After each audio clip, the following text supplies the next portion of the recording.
El proteger las infancias, ¿será una tarea solamente de los padres, de algún cuidador primario? ¿Será un tema de sociedad? ¿Será un tema de cualquier persona que alguna vez haya tenido algún contacto con alguna persona que sea un niño o algún menor de edad? ¿Usted qué cree? ¿Qué opina? ¿Por dónde irá esto? ¿Quién tiene la responsabilidad de proteger a un niño o a una niña? La respuesta automática o que alguna persona inconscientemente tomará es sus padres. Y la verdad puede ser una respuesta, pero no necesariamente esta está completa. Porque los niños no crecen solo con los padres, crecen en familia extendida, escuelas, vecindarios, comunidades, rodeados de adultos, que no son padres, pero que tienen la posibilidad y en muchos casos la responsabilidad de ver qué es lo que está ocurriendo y hacer algo al respecto. Por ejemplo, en caso de algún tío, por ejemplo, que pueda notar algo, una maestra que realice alguna pregunta, un vecino que escuche, un médico que mire más allá de lo que es un síntoma, esas personas también protegen o también fallan cuando deciden no ver. No refiero a exagerar ni a andar paranoico, refiero a otra cosa. Hoy vamos a hablar de la importancia de proteger la infancia desde otra perspectiva y no como eslogan ni declaración de principios. Como algo concreto en cualquier adulto puede entender, puede aprender a ver y puede hacer. Antes de hablar de lo que les falla, hay que saber qué necesitan. Hay cosas que un niño necesita desarrollarse para puede desarrollarse de buena manera. Y no refiere necesariamente a que sean condiciones perfectas, sino cosas básicas que cuando faltan dejan una huella que no siempre se ve en el momento, pero que aparece después. Necesitan vínculos seguros, nutritivos, en el sentido de que sean vínculos que permitan el lograr el diferenciarse, reconocerse, participar y estar protegidos sin mayor riesgo. Un niño necesita al menos de una persona que esté adulta que esté disponible de manera consistente, que responda cuando llora, que esté presente cuando tiene miedo, que lo vea cuando lo logra y cuando no lo logra. No perfectamente ni siempre, pero lo suficientemente para que el niño aprenda por experiencia repetida que el mundo es un lugar relativamente seguro, que le responde y que los adultos son relativamente confiables o que la vida es relativamente confiable. Ese aprendizaje ocurre en los primeros años de vida y en realidad en distintos momentos de la persona, antes de que el niño pueda siquiera nombrarle la base sobre la que se construye todo lo demás, la capacidad de confiar, relacionarse y enfrentar lo difícil sin desmoronarse. Un niño que no tiene ese vínculo no está simplemente triste, está construyendo un sistema nervioso y su manera de comprender el mundo sobre una base que tiembla o lo estabiliza. Necesita sentirse seguro, cuerpo y emociones. Un niño necesita saber que su cuerpo está a salvo, que no va a ser golpeado, que no va a ser tocado de maneras que no quiere, que el dolor es una que el dolor no es una herramienta ni un medio que puede ocupar un adulto para controlarla. Necesita también que sus emociones sean bienvenidas, no que siempre sean cómodas para los adultos, pero que no sean castigadas. Un niño al que se le dice que no llore, que no se enoje, que no tenga miedo, no aprenda a no sentir esas cosas, aprende a esconderlas, porque eso es parte de la vida. Y lo que se esconde no desaparece, la seguridad emocional no es permisividad, es que el niño sepa que puede traer lo que siente sin que eso lo ponga en peligro. Necesita juego, exploración y tiempo sin producir nada. El juego no es el descanso entre actividades importantes, el juego es la actividad más importante en la infancia. Es la manera en que los niños aprenden a resolver problemas, a negociar con otros, a imaginar, a fallar en un contexto donde el error no tiene consecuencias graves. El niño que no juega no tiene tiempo libre, de que siempre está en actividades estructuradas por adultos, no está más preparado para la vida. Está más privado de algo que no se puede recuperar completamente después, que también necesita. De adultos que le pongan límites, con amor, no con miedo. Un límite puesto con amor le enseña a un niño que el mundo tiene estructura, que sus acciones tienen consecuencias, que la libertad no es ilimitada y que eso está bien. Un límite puesto con miedo le enseña otra cosa, que el poder se ejerce con violencia, que obedecer es más importante que entender o que sea comprendido, y que los adultos son impredecibles o incomprensibles. Y la diferencia no está en si hay límites o no, sino en cómo se ponen esos límites. Y esa diferencia importa más de lo que la mayoría de los adultos creen. Lo que el mundo les está fallando, los datos que incomodan. América Latina es una de las regiones del mundo donde más violencia viven los niños, no como excepción, no como patrón. 2 de cada 3 niños en la región experimentan alguna forma de violencia en el hogar antes de cumplir los 5 años. No en la calle, en la casa, con los adultos que se suponen deben protegerlos. La tasa de homicidio en niños y adolescentes en América Latina es 4 veces mayor que el promedio mundial. Y el homicidio es la principal causa de muerte entre los adolescentes de 10 a 19 años en la región. 1 de cada 6 niños y 1 de cada 10 niños en la región ha sufrido abuso sexual. En la mayoría de los casos el agresor es alguien conocido, alguien de confianza, alguien del entorno cercano, que en realidad es la teoría de los abusos sexuales. Generalmente es o un amigo cercano o un familiar cercano que genera ese vínculo en donde pasa desapercibido, se toma como otro tipo de reacción y después se genera ese tipo de perversión.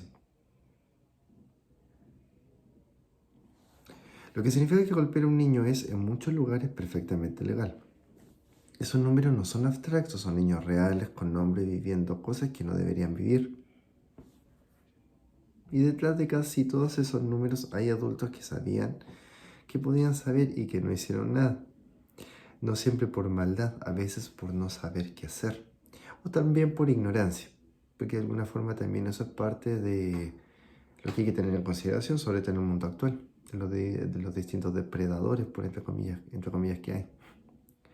A veces por miedo a meterse, a veces porque en muchas culturas de la región, lo que pasa a un niño dentro de una casa es un asunto de esa casa.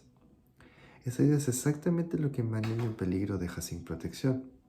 Lo que ningún niño debería vivir, como reconocerlo y por qué importa que los adultos sepan verlo. Hablar de proteger la infancia sin dar herramientas concretas es quedarse en la intención. Así que debemos hablar de algo práctico, como reconocer cuando un niño está viviendo algo que no necesariamente debería vivir. Porque los niños rara vez lo dicen directamente, no porque mienten, no porque tienen las palabras, no porque sientan vergüenza, porque les dijeron que es un secreto, que no saben lo que están viviendo, que lo que están viviendo no es normal. Los niños lo muestran y los adultos necesitan aprender a ver. Pero eventualmente quizás hay algún moretón o en herida que no tengan alguna explicación, podría quizás ser algún indicador. Un dolor físico recurrente de estómago o de cabeza sin causa médica también podría ser quizás un aspecto de síntoma emocional. Cambio brusco en el sueño, en el apetito, en el control de distintos esfínteres también podría ser algún indicador. En la conducta, un niño que de repente se cierra, deja de hablar, de jugar, de relacionarse con otros como no lo hacía antes.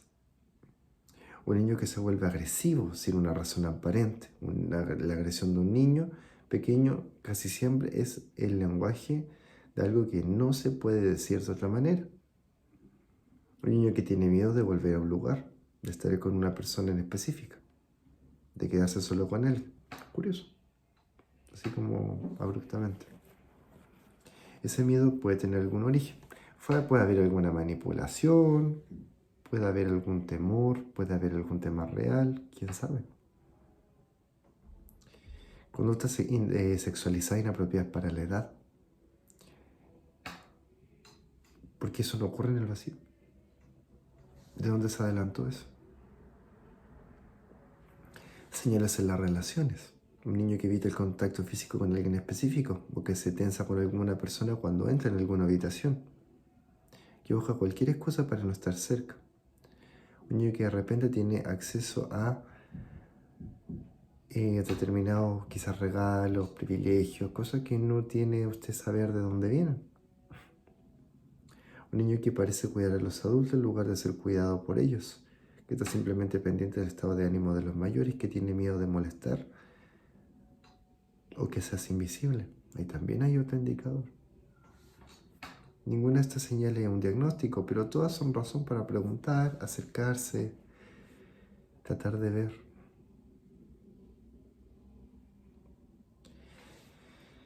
¿Qué hacer cuando ves algo? Primero, tratar de quizás creerle al niño. Si un niño te dice algo o si lo que ves te genera pregunta, el primer error es dudar de él antes de investigar. Generalmente es raro que un niño invente algún tipo de cosas, porque generalmente si uno lo ve o lo entiende, ellos trabajan con lo que es la inocencia.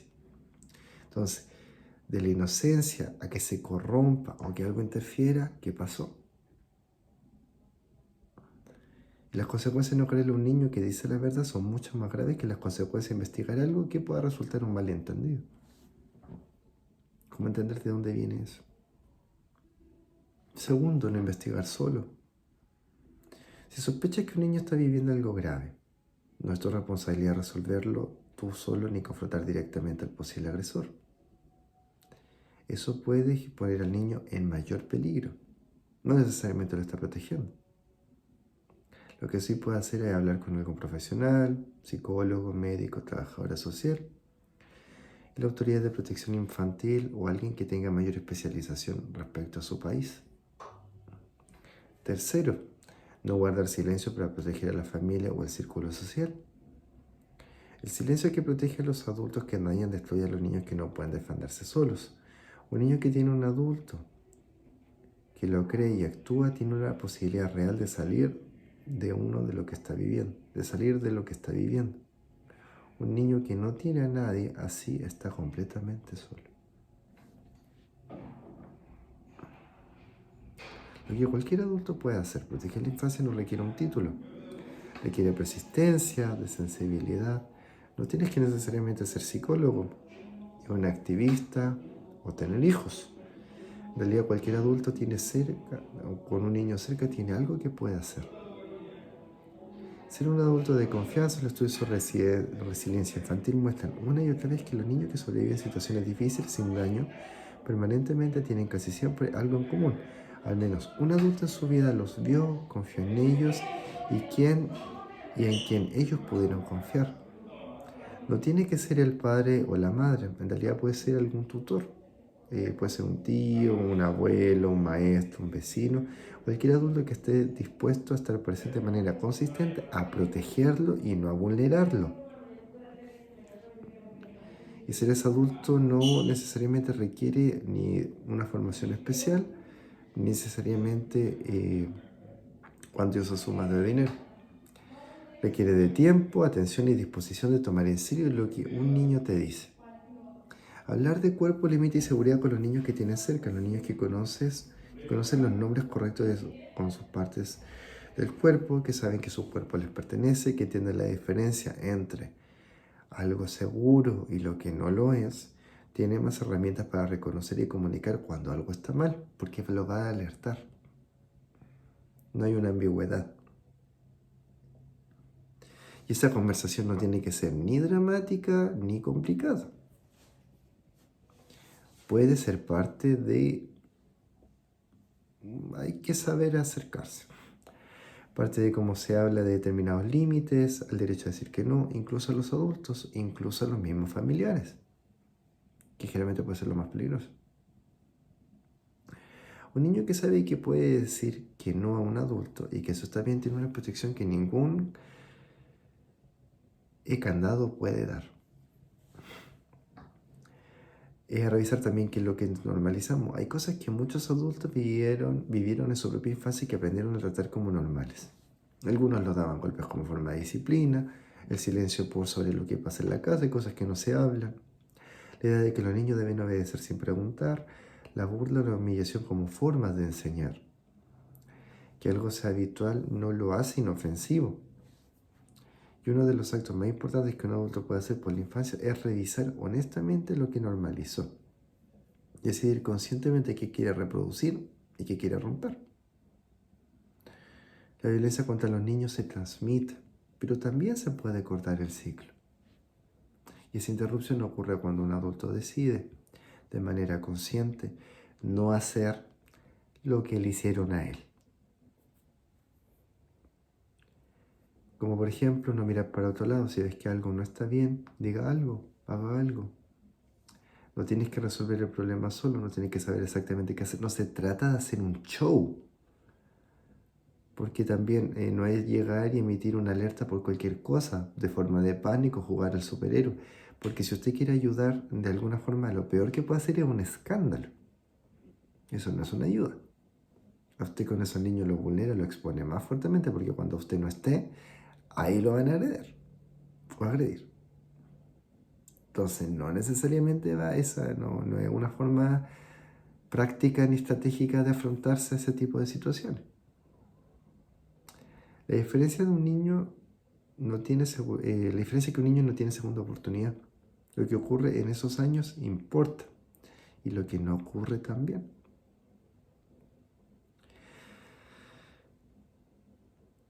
Hay una idea que se escucha bastante y que puede hacer daño, tal vez sin que algunas personas quieran, de que hay niños que son resilientes, que se superan, se adaptan y que con el tiempo se les olvida.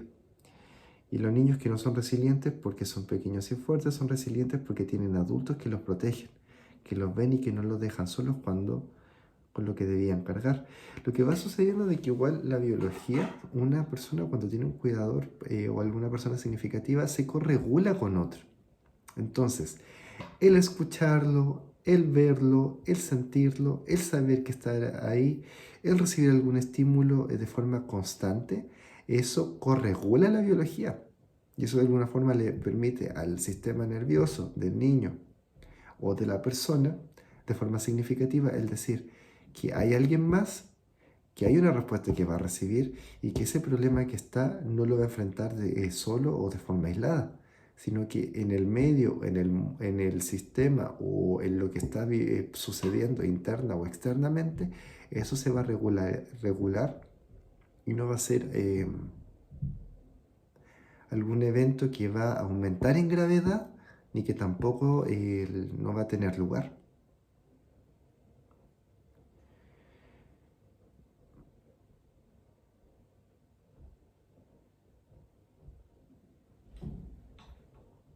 Lo que está en juego cuando hablamos de proteger la infancia no es el bienestar de los niños de hoy solamente, es quiénes van a ser los adultos del mañana. Y también quiénes son los adultos del hoy, porque también cómo le hacen no consideran ese tipo de situaciones en las cuales los niños están incómodos, o más que nada se están siendo vulnerados. Un niño que creció sintiéndose seguro, visto y respetado tiene más posibilidad de construir relaciones sanas, de criar bien a sus propios hijos y de contribuir más a comunidades humanas y que sean comunidades más humanas. También de alguna forma, ¿por qué pasa lo otro? Porque generalmente ¿por qué se construyen comunidades que son menos humanas? Porque hablamos de niños maltratados, niños agredidos, niños traumados, niños violentados. Por eso hay gente que llega y cae en ese tipo de forma y de reacciones. Un niño que creció en el miedo, en el silencio, en la invisibilización o en la violencia tiene que gastar una cantidad de energía enorme simplemente sobreviviendo a lo que le pasó, energía que no le puede dedicar a otra cosa.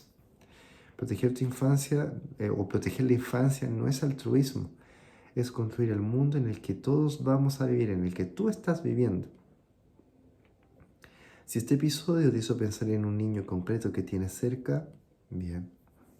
Si te hizo revisar algo de cómo tratas a los niños en tu vida, mejor. Si te hace hablar de esto con alguien más, eso ya es proteger. Si te permite mirar desde otro lugar a tu niño interior, también. Lo invito yo a que lo comparta porque también para proteger las infancias usted tiene que también reconocer su propia infancia.